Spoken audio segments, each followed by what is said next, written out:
Welcome to Off Center Podcast. I am your host, Leondria. This is a podcast for people like myself who are trying to navigate through this life of ups, downs, and of course, social media. I'll be giving you a look into my own personal battles, along with a wide range of guests who are willing to lay it all on the table. Let us know how they got through and how they're getting through.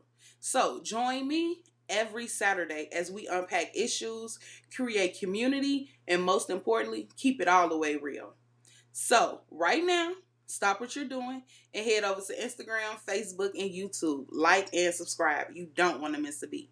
Welcome, everyone. Welcome to the Off Center Podcast. I'm so happy you guys are here. We have Forever Cole, my brother from another, Brother Rick, and Miss Hodge.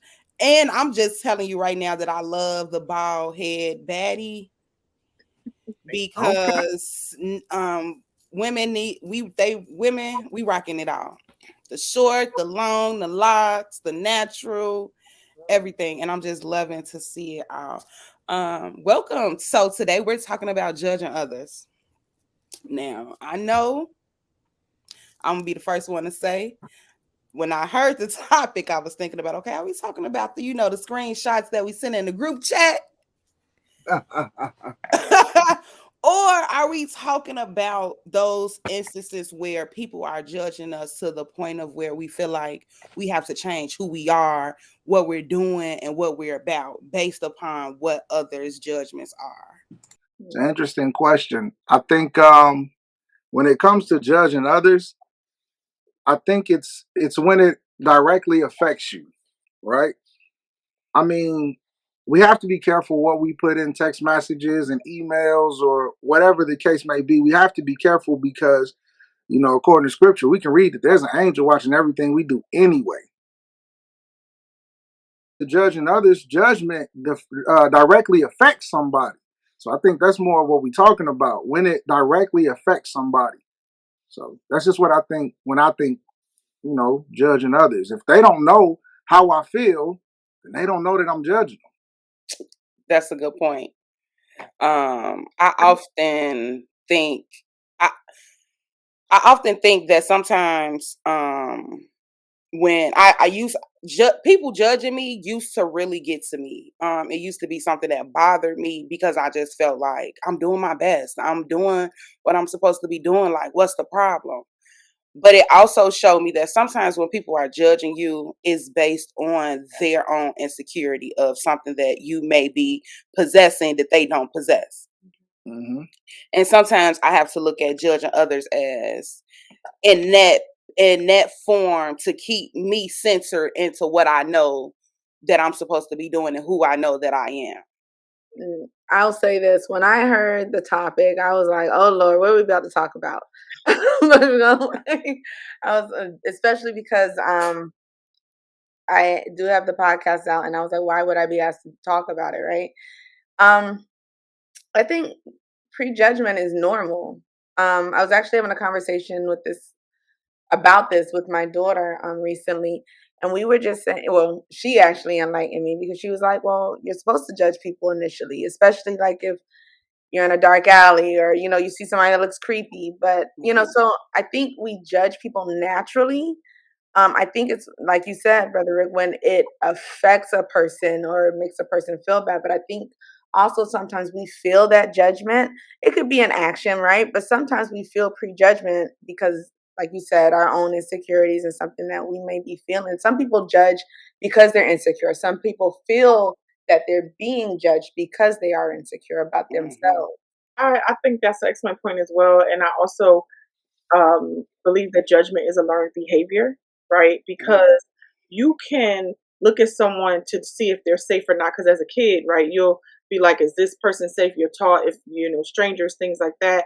But when you set out to judge someone, it could be very critical in a critique way, coming from a ex-corporate background where we have to do critical analysis or critical criticism on someone, but it's also in a critique form, not to put the person down, but to build them up. Mm-hmm. But when I think about judging someone, it's just it's a negative impact, and it's coming from a negative place, not well, I observed this and I want to share what I'm feeling with you because this is where I am and this is where I see where you are, versus you, the intent to not be positive or to look for the bad in everything. And sometimes it could just come from your environment where we have to unlearn a lot. And coming from years of being very religious, brought up very religious, that even though it says in the Bible that we should not judge and cast the first stone and all the scriptures that I could give out, it seemed to have been a learned behavior of this is, and it's like, wait a minute, that's not what we're supposed to do. Well, for me, my personal principles, because I think everybody does what they should do. But yeah. And that was a good point, even bringing up church, because I know a lot of times in church there's a lot of judgment, whether out loud or if it's just with those looks or those certain type of conversations. Because I know I've grown up in church, and we get those, even though they say, hey, come as you are. People come in church and they maybe have on distressed jeans or tight this or look not in a way where the other church people think they should look inside the church house. And that gives people an impression that we're there for the wrong reason. Am I here for what I have on, or am I here to learn about my Lord and Savior? Yeah. And I think sometimes the judgment, it goes from constructive criticism to judgment. And then that's when there's that judgment. And it's like when we start to judge people, we feel like that they should sit in that judgment that we've given them. Like our opinion is fact. Mm-hmm. And what I just said, you should take to heart. And I found myself doing that a lot, just taking what others say about me to heart. Oh, you can't do this because of how you were raised or whatever the case is. And it's like, I'm capable because God created me to be capable. And your judgment is really just saying, you think that I can reach that plateau that I'm reaching for. Brother Rick, has there been any instances, whether church or outside of church, where you felt like that they were judging you, or you felt like it was based on wanting you to do something different than what others around you were doing? Yeah, absolutely. Last time you seen me, I ain't look like this. You did So, not. I didn't have none of this. I didn't have this. It's been a long time. So when I decided to change my look, when I decided that I'm gonna walk a little differently, when I decided I'm gonna walk a little closer to scripture, everybody didn't necessarily agree with it. And yeah, they judged me. They judged my entire family. They was like, oh, they not the same. They this, they that. And I'm like, look, we reading the same book. We saying the same name. We worshiping the same God. But because I don't do it like you do, and I don't look like you, and I don't act like you want me to act, I'm just not the same person anymore. Yeah. Yeah, and it's unfortunate for them, not for me. It's Yeah. unfortunate for them because you have to be careful, because when we prejudge people or judge people, it just shows your insecurities. And you did, and you doing something different was based upon what was best for you and your family, not necessarily negating what anybody else has to say or what anybody else is doing. But we often forget that the things that we do in life is for the betterment of us and our family. And Mm-hmm. most people don't, I feel like, don't always take that into consideration when they're saying, oh, you changed, you're not the same, or you're doing something different. But like Jay-Z said, you think I work this hard to stay the same? That's right. Listen, if you serving God, if you are a servant of Jesus Christ, I hope you change. I hope you're not the same servant that you were 10 years ago. Because Yep. if you are, then there's a problem. That means you have hit a plateau and that your understanding has now completely just stopped. You got too comfortable with where you were and you didn't have hope to go any further. I hope you change. I hope you're not the same person. I hope you have a better understanding. I hope that I can see your walk and not just hear your walk.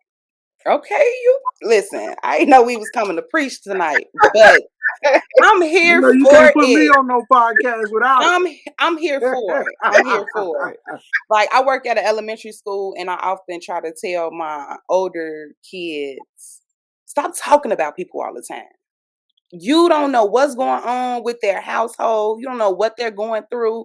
You don't know anything about them. And the fact that you come to school every day to, oh, look at their shoes. Oh, look at their clothes. And it's like, for what reason? Like a sixth grade, I had on some Jordans at work the other day, and the sixth grader was like, Miss M, them fake.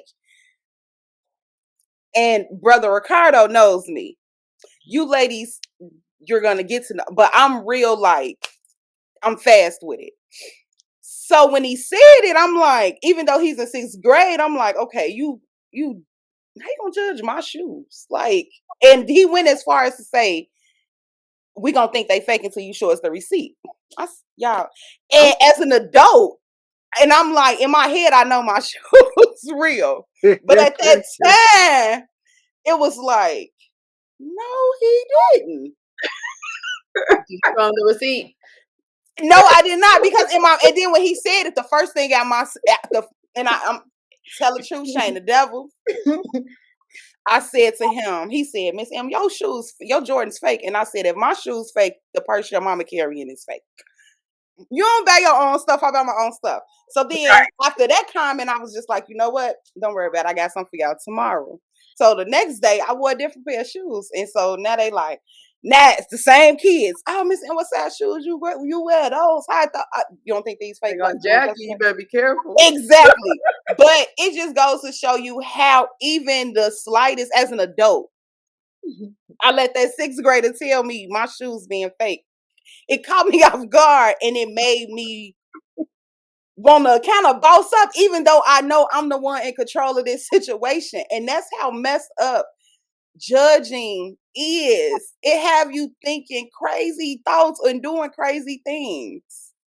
It's a society thing right now, I have to say. Like, it's just, especially when you see the younger generations coming up and how everything is put to be judged. The cancel culture, Yes. everything is like based on judgment, not based on love, not based on acceptance. Even though they say they want to be accepted, even though they have million labels that they want to label themselves as, they have to learn all of the acronyms and all of the alphabets that they have in the front and the back of their name, even if it's not a degree. And I'm not knocking it, but it's like, you want us to be this open to what you, where you are, but the way you lead is literally with judgment and conviction and like a defense. And I just wish we could find a way to like be where we could put that defense down and just be like, okay, let's accept each other. And even if you got on a good dupe, there's some dupes out there that listen.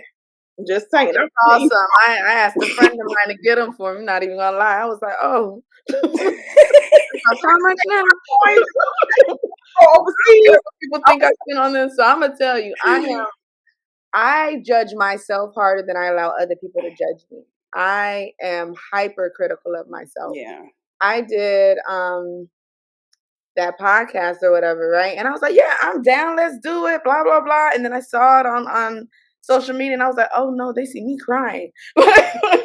No one sees me crying, you know, like I'm strong. And then I thought about what people would think, but I've gotten nothing but great responses. But for me, myself, I am like, oh no, did I do this too far? Should I not have done? I'm talking myself out of things because I have judged myself in certain situations in my past. And now seeing where I am now, it makes me nervous at times to say, you know, my colleagues, the people that see me, like, I model on the side, and some of the things I model, like people in the church would be like, oh no, or, you know, I would have even my colleagues be like, oh wow, she does this because I look completely different from work than behind the lens, right? We start judging outwardly when we're so sick of judging ourselves and we need somebody else to pick on. And as much as I love how the new age is like, oh, I'm so free, I accept everything, they do judge. Oh, yes, everything. Listen, I got a 21 and an 18-year-old, so I'm dealing with it, okay? And my 21-year-old thinks she knows everything. And I just sit back and I'm like, the world will teach you certain things that you need to learn. I think we want society as a whole to be just this loving kumbaya fam. But I mean, come on now, the past, 6, 8 years have shown us that people think some really harsh and negative things, and it's it's apparent. There's some things that we wish we could change, but hatred is real. I think the best thing we can do is just, learn to be kind to ourselves, because then we'll be Mhm. kind to others. I like that, being kind to ourselves and we can be kind to others, and it's up there. I think I'm gonna put that up there with my assuming goodwill, even when we do feel like people are judging us or saying things that go against how we naturally want to do things. Sometimes now I'm trying to work in the realm of assuming goodwill, because sometimes people just don't know how to say things. People just don't know how to carry those type of conversations sometimes, and sometimes you have to. Okay, I get what you're saying. In hindsight, I get what you're saying, but next time it was a better way that you could have said that for me to receive it in the way in which you wanted to put it out there. And I think that's something that the world as a whole can take into a lesson that we, as the world as a whole, can take, because it's too many instances where we do things and we say things and we feel as if we are saying it to give somebody good advice or to move them in the right direction, but it comes off as, sometimes it could be hating, sometimes it could be judgment, but we have to ask ourselves, does this person actually mean us harm? Does this person actually, outside of the scope of this, um mean for me to excel in whatever it is that I'm doing? So Miss Hodge, is judging others is actually could actually be turned into goodwill, not taking it as you're judging me on whatever it is? Well, I'm glad I wanted to know more about what assuming goodwill was, so I like that you explained it, because I like that phrase, like assuming goodwill. But for me, I have a hard stop personally when I hear the word judging, right? Okay. I took so many years to do exactly what Nicole said about being kind to myself. Sometimes I'll text people who I know work really hard and do a lot, especially those that are still back in corporate America. And I'll say, don't forget to be kind to yourself today. Because when you're handling build millions of dollars, or you have people underneath you, you are like, and not even to add on the childhood or trauma that you have gone through, right? You are constantly having yourself at a bar, and it's a judgment at that bar.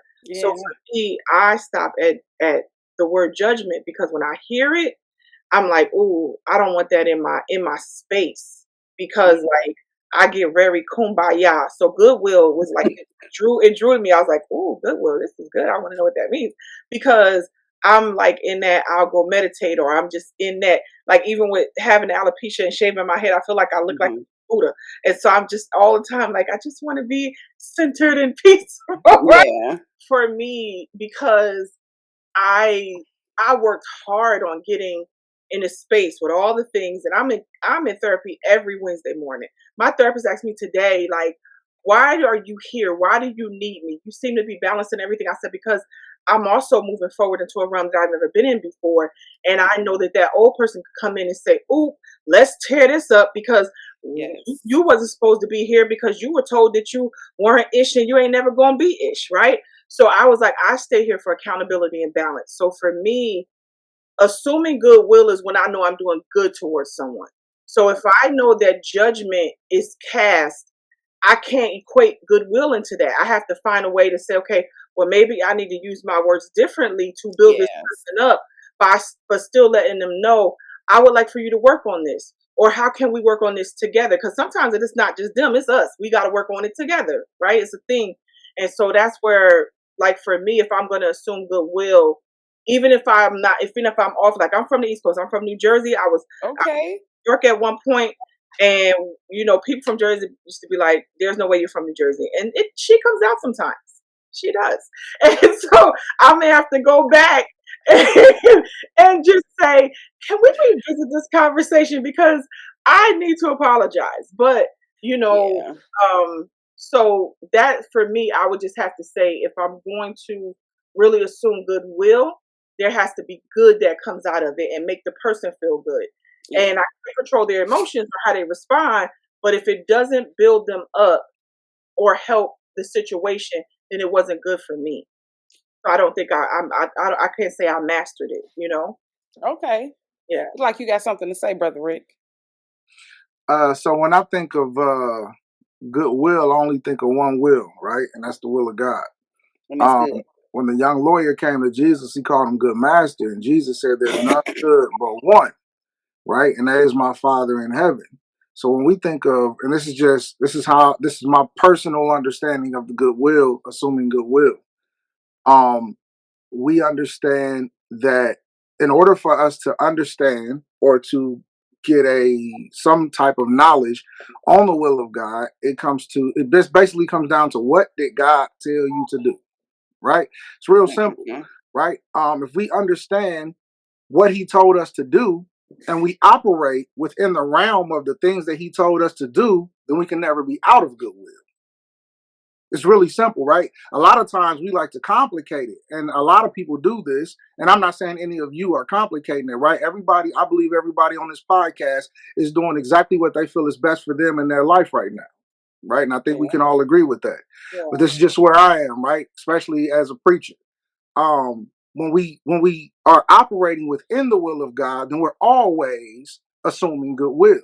Because the will of God is to not offend anybody. The will of God is to be slow to anger. The will of God is to be slow to speak. So then how can I be out of goodwill? How could I not assume goodwill as long as all that I'm doing is everything that he told me to do? Like, we don't have an understanding on love, right? Because we always think love is this feeling. But the Bible teaches us that feeling is just affection, right? Like the affection I have for you, Leo, we go back like a Cadillac on 4 flats plus the one in the back. Okay, the affection that I have for you is different from the affection I have for my wife, but I love y'all just the same. Yeah. You see what I'm saying? Because he said love is keeping the commandments. What is that? I won't steal from you. I won't try to kill you. I'm not homosexual, so I definitely won't try to sleep with your husband. Ain't gonna be no adultery. You know what I'm saying? Ricardo? I'm just saying. Listen, this is the love of God, right? He told us the love of God is to keep the commandments, and the commandments are not grievous, so they don't bring you down. They only build you up. So if we understand the difference of affection and love, then we start to understand the difference of understand God's will, and that's how we assume goodwill at all times. As long as we within the will, then we ain't without it. I'm not gonna lie with you, Brother Rick. I have been like squirming, man, and I've been trying, but I have felt the most judgment from the people in the church. No lie. Like, and I think, okay, so the definition of judgment is an opinion or a conclusion about someone without like that's what it is. It's an opinion or a judgment. So criticism versus judgment are two different things. You can prejudge somebody just based off of how they walk into a room. You don't have to get to know them. You can be all spiritual and be like, oh, well, God taught me I have to be this way. But I will tell you, the people that have had the most judgment and conclusions about me just from me walking into a room or thinking they know about a situation of me, they have, and these aren't just people in the church, these are pastors. And notice I say plural, okay? These are the women of the church, the mothers of the church. Like, judgment is real and judgment is everywhere, but the ones that are the most saved and the most holier than now are the ones that tend to say the things that they don't need to say half the time, because just because you believe in God and it's not saying I don't. It's not saying I don't. But what it is saying is that I don't hide behind religion to be who I am. And because if I feel a certain way behind somebody, it's from what they've shown me. I have learned to accept people for what they show me versus what I automatically assume about someone. And just because they may not be walking the way I'm walking, just because they may not be doing the things that I'm doing, just because they may believe in Buddha, that's them. That is not my. And the first time I start bringing up how their religion may be wrong, or hold up now, there's only one. You can't do that, because it's not how you bring people into the life of Christ. It's not how you bring God to a person. You like he said it, loving kindness have I drawn thee. Exactly. Someone could be watching this and the first thing they say, oh well, Buddha, and then now the love, that person may turn this off because that's not what they want to hear. They want Yeah. to be accepted and heard from and understood, because you can't bring somebody in with any kind of negativity or hatred.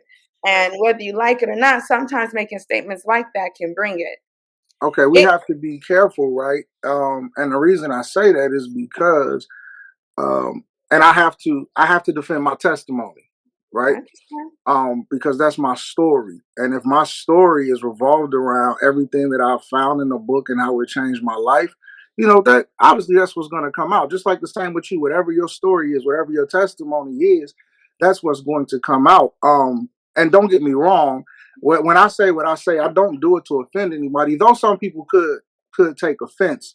But I have to defend my testimony, which is the word of God. So when we say, the most saved people and the most holy people, listen, if they judge you, they the total opposite. And I'm telling you what, I'm going by what the book say. So when we say, it was pastors and it was this and it was that, listen, people don't like me because I come against pastors. I shut down whole ministries only because I stand on the whole word of God and I don't do what's just beneficial to my agenda. So that's the only, I'm only saying the people that did that and made you feel that way, right? We can't label them people as saved. We can't label them people as holy because, as Leo just said, with love and kindness have I drawn thee. The Bible teaches us to love one another. The Bible teaches us to be kind to one another. Just like, morals in general, right? If you don't believe in the Bible, everybody has morals. We understand what those are. And that's to love one another. That's to be kind to one another. That's to be accepting. As she stated earlier in the podcast, the Bible says, come as you are. That's to accept the person where they are until they are ready or until they have reached the point of change. Mm-hmm. You know what I'm saying? And that's what it is. Unfortunately, people taking this book, man, and they using it the wrong way and they beating people with it. They're running people away from it, and it's supposed to be used to draw people in. Yes. I just gotta say, you know what I'm saying? That I ain't that type of person. And if I came off that way, sister, please believe me, I am the total opposite. I am not that person. It's just I've been through what you've been through. They done ran us up out of the church a couple times, man. And I was preaching in the church. So listen, I ain't gonna keep talking. I just wanted to put that out. But these are the conversations that people aren't having. These are the conversations that need to be had, because in my generation, the millennials, I see a lot of them, I left the church, but I didn't leave God.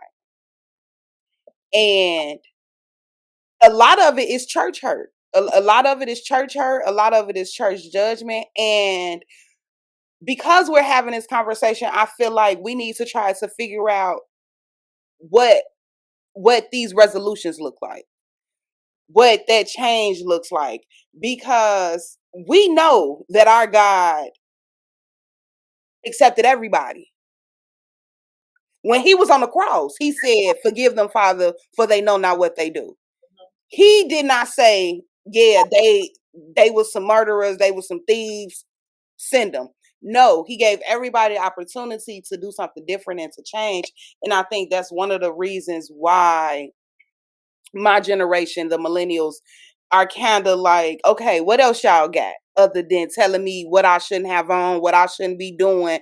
What else do you have for me? Because it's real things that we're going through out here, and it's not a real representation in the church because a lot of people don't want to be transparent about their stories. Like Brother Rick said, he has a story. We all have a story. And I feel like it's important as church, as people that go to church, that we allow people to be who they are in order to get to where they need to be. Because at one point we were allowed to be who we were until we grew to something different. And we are forgetting that God orchestrated something different, and we're turning it into something tainted. And now, instead of drawing people to him, we're pushing them further and further back from the kingdom. And I feel like what better time is it to come up with a solution? Because this is our time. We see how the world is going. We see that lives are being taken. I live in Chicago right now, and we see how lives from children to adults. My little cousin, 17. He was killed on Friday, and that was I see it all the time on Facebook and the news, but to wake up to that phone call was different. And I'm asking myself, how can we do something different? How can we do it different? How can the church step in and help make our communities what we know that they can be, what they could look like without people feeling as if I have to come a certain way. I have to be seen in a certain light. I have to say this certain thing. I worked in churches for many years. I've served in churches. My grandfather was a pastor, and I'm the daughter of a teenage grandfather. So my grandparents and my great grandparents were very instrumental in raising me. So I was raised as a PK, right? Have experienced church hurt. I've experienced in my family level. I've experienced it when I went on to other ministries, and I was one of those people. I'm not a millennial. My babies are millennials, right? But I feel like it took me to have a greater understanding of myself based on what my belief system is, and my belief system is the Bible, and knowing it for myself, and then understanding that people are going to be people because I'm not perfect. There's not a perfect people, right? And then getting into a place where, like yourself, wanting to be in a space where we can be harmonious. And how is that? But I know it started with me. So first I had to forgive. I had to forgive myself. I had to understand that just because you have a title doesn't mean you are the author and finisher of my faith. So I had to start there and then understand if I'm going to forgive them so I can move on, so that I'm not being an example of what was given to me. How important is that? So I'm not replicating what I was taught. And I'm not saying every person that was in my family or every person that I was under were bad. I'm not saying that I experienced church hurt from everyone, but I experienced at a great level. I don't want to go Mhm. into it because it'll take the whole podcast over. But the reality is that when I found the peace, and I asked God for myself, give me the peace that passes all understanding. Then give me understanding. I want to know what understanding truly is. And with sincerity, he began to change some things for me. Yeah. And while my walk looks different from people that I grew up with, who are still very much so in that Baptist realm, and they're very traditional and that's what they do, I love them. I do have friends that, you know, they practice Buddhism. I have friends that are Muslim and different avenues Mhm. of life. I love them because we are people. And if I'm Yeah. going to love, I have to love. And I Yeah. have to love despite where I am, because, like you said, Jesus, he ran with so many people, Yep. and it wasn't like, well, you're a prostitute, so oh no, Yep. I can't come nigh to you. You know what I mean? Like Yep. the reality is that you don't know what you're gonna give somebody, Yep. so they can look at themselves differently. And then if they give somebody something because they looked at themselves differently and it becomes a chain reaction, then maybe Mhm. we're representing what we believe, if that's what you choose to believe. And Yeah. so I am very grateful that I can embrace those people. Now, certain people you gotta keep with a long handled spoon. Mhm. I still don't have all against them, right? I Yeah. Yeah. work towards that. And so when I did, I found myself embracing a whole different life that I didn't even know was Okay. available to me, because I wasn't then replicating what was said to me, and then even giving that self harm to myself by negative self talk. So, this is why I can be the bald head baddie. I don't care if you don't believe it. Period. I believe it. You know what I'm Period. saying? I think I need a nickname. I'm gonna be the Come on. bearded boss. Bearded boss. I like I'm the that. bearded boss. She I like bald head that. baddie. I'm the bearded boss. Come I on. like that. Nicole, question. Are you do you attend church now No. or you left? Okay. Yeah. I was really big in church in Illinois. Mhm. Um I served in a lot of different ministries. And then when I moved to Maryland, I was still in church, very active in church. Went to Texas, and it just wasn't it. Okay. Like, I think you just need, and it's not all pastors, I'm not saying Yeah. that, but I've attended a lot of different churches, and Sometimes you could just sit back and you just listen, right?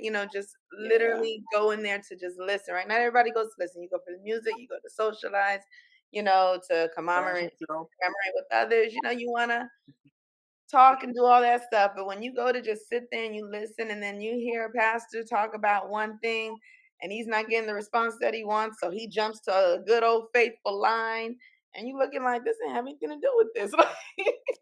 And Yeah. so I started noticing a lot of that. And then even when I was in churches that did make sense and, it was a good vibe, I just noticed that, I tried smaller churches to be more intimate. And those Hmm. I think can sometimes be the worst because it's a little too intimate. And people think that they know you because they see you a couple times a week. And it's like, yeah, you don't know me though. Yeah. Like I bite my tongue here, but so Would you go back? um I'm really undecided about that. Do I've always loved going to church. I really did.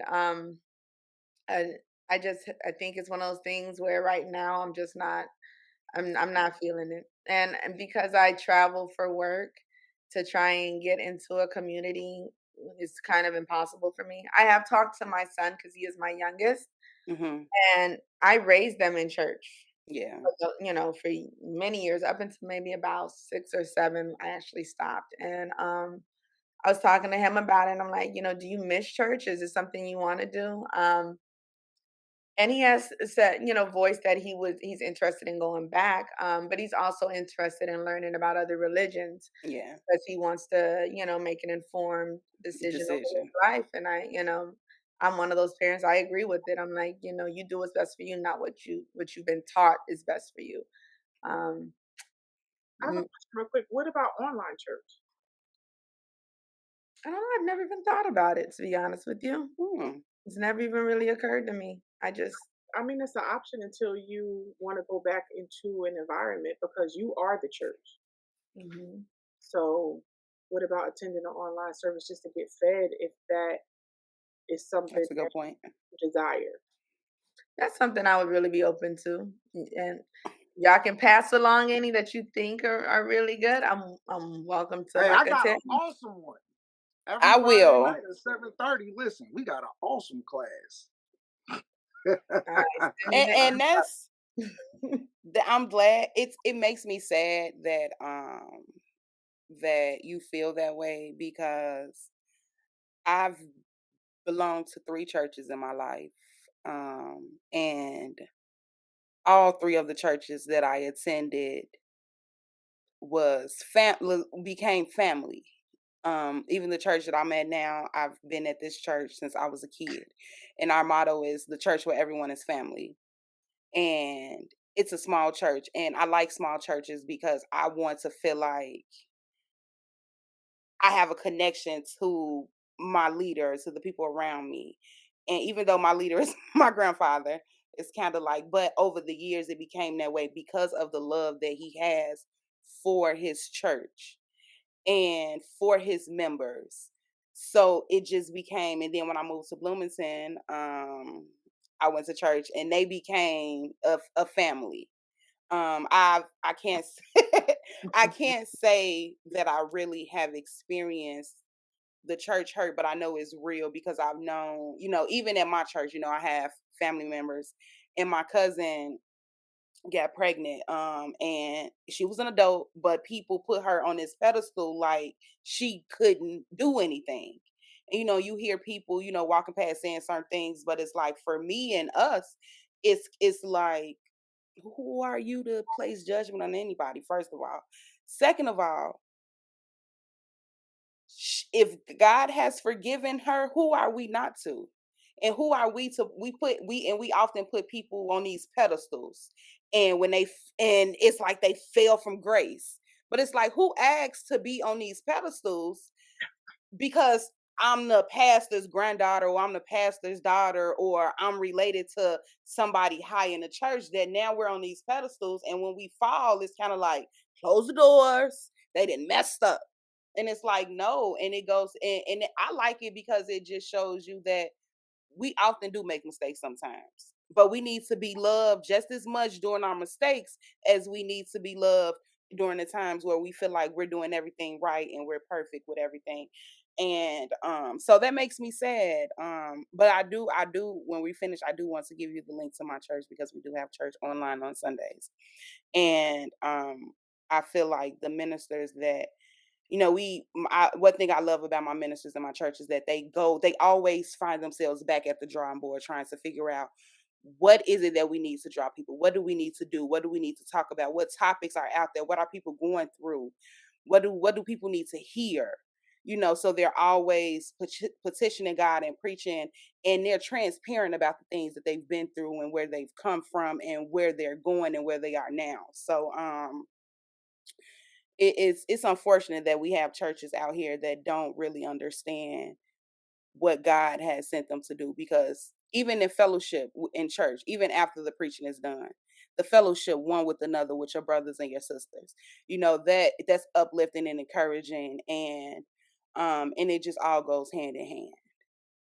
Yeah, I agree. I just think judgment is something that we need to work on within ourselves, and we'll be Yeah. better with others. And I think that's the biggest issue. If we take a long, not everybody's perfect, and everybody has their own story, their own life, their own Yes. things that have happened to them that has made them who they are. And the sooner we stop thinking, looking down after we've climbed this mountain to get to where we are, and then we're like, huh, I made it, and we start helping people up rather than saying, oh, take that step, like just help people instead of just Hmm. saying, like, yo, you're still down there, so I'm better. Because that's not the reality. We all are facing something in this world. And we when you're angry and when you're upset and when you're going through something, what is the first reaction? You want to make other people miserable, right? Well, if we take Yes. a step back and be with ourselves in our own misery, and then we deal with it, and then we go out into the world and we give what we would like to receive, it Hmm. would just be such a Great. happier place. And I think that just the only way you can start something like that is working on it individually. This conversation was great. I enjoyed it. I want to ask, I love that takeaway that you just gave us. So we're following Miss Nicole, and I want to take away from Miss Hodge and Brother Rick that we can take away from this conversation that we had today, because I feel like it's a conversation that needed to happen. I agree. I definitely agree. It's a conversation that needed to happen, and I hope when people do listen, they one really practice what assuming good is into practice for themselves. Because if they do that, I think that they can then do exactly what Nicole said. Start with yourself. Because if you're assuming goodwill, assume it for yourself as well. Be kind. Hmm. Practice what you preach out your mouth. We are in a space where we're technology based, we're wise enough, we're more advanced to not just say something just to say it, but you can actually live that out. Yes. If you do that, then we'll see this whole soft life that people want in this time, and it's achievable. It is, because we It said we is. desire it. So that's my takeaway. Brother Rick? My takeaway is communication. Communication is key. If we communicate with people a lot more, then we'll understand that 9 times out of 10, I ain't gonna say 9 times, let's say 8 times out of 10, they're not who you think they are. They're not the way that you assume they are. Sometimes you may judge a person for a situation that you heard about, but you don't know the situation that you heard about because you didn't talk to the That person. You person. didn't Yep. find out if he or she was actually in the situation because of what brother said or what the sister said. You didn't find out that they are crying out for help, but all you see is their problem. And I think we need to communicate. And if we start to communicate, we need to have direction in our communication. Why am I communicating with you? I'm communicating with you because I care. I'm communicating with you because I want to know if there's anything that I can do to help you, because there might come a time when I need you to help me. And if Yes. you judge me the same way that I judged you, or prejudge, or whatever the case may be, we just gonna continue to go in circles. So I think we definitely need to communicate more. and meet people where they are and try to help them where they Oh, are, that's because a one good day one. you might need them to help you where you are. Oh, that was a good one. Meet people where they are. We often forget that because we sometimes we need to be met where we are, and we need that same nice and kindness and courtesy as well. I just want to thank you guys again for being on the show today. I love it creating, having, hopefully this creates a conversation outside of the podcast so that people can come together and let's try to change the narrative. But before we go, I want the listeners to be able to go out and individually listen to you all. So if you can go ahead and tell us how we can follow you or how we can hear more about these podcasts that you have. I'll let the ladies go first. Okay. Where can they follow you? So at Forever Call on IG, that's my modeling page. I'm currently in the process of writing a book and talking to certain publishers. So something hopefully out soon. I have a 4-part series podcast on iDream Media. And that's just telling a little bit about my story, going a little bit into my book, not telling everything because I do have children, and I am learning that my own personal growth and learning a lot about my life is still affecting them in some ways, and so certain things will be left out. But I hope you enjoy and get to know a little about me. Okay. You can find me on Instagram. My podcast will be featured probably the first week of May. Okay. But we are on. Thank you. We are on IG, the AP Project podcast on Instagram, and I'm going to be really rolling it out soon. But when you hear it, you can follow us. It is Yes. an unapologetic project. It is also the approject.com is the website, and I have a documentary coming out this year towards the end of the year. We're in post production, so last year wiped me out, but we're done, and it is Make Room for Me, Unapologetically Fat in America. And I hope that you are there for it. I And cannot wait. it was a labor of love. I have a book coming out soon. Baby, the baby elephant with the blue balloon, a symbol of love. That'll be out Mother's Day, Okay. and just moving and getting some stuff done. And it was great. And I'm just here for the inception of the bearded boss. Like, let's go, brother Rick. Yes. Thank you for having me. Thank y'all for having me. No So problem. y'all can find me everywhere under the Bearded Boss. Not yet, but might be coming soon though. You can find me everywhere on every streaming platform under Brother Rick. Like it's spelled, that's the wrong hand. Like it's spelled right there. Me and my son, my 11-year-old son Javier, just dropped a 5-song EP, which has been doing great numbers. We just dropped a video on YouTube. We're currently trying to get over that hump on TikTok. I got stuck at like 419,000 followers. I'm trying to get to that 500,000. So y'all can help me out by going out there, following us, like up some stuff, share some stuff. I'm on Instagram under Brother Rick, Facebook, everywhere. I'm everywhere under Brother Rick. So feel free to reach out, stream the music, tell me how you like it. And I love honest opinions. Some people try to be harsh sometimes, and I say thank you for being honest. Yes, I cannot wait to check out all of these platforms. And once again, thank you all for being on the show. Thank you for helping me have this conversation. And as we leave, let's all remember to love on ourselves so we can love on each other.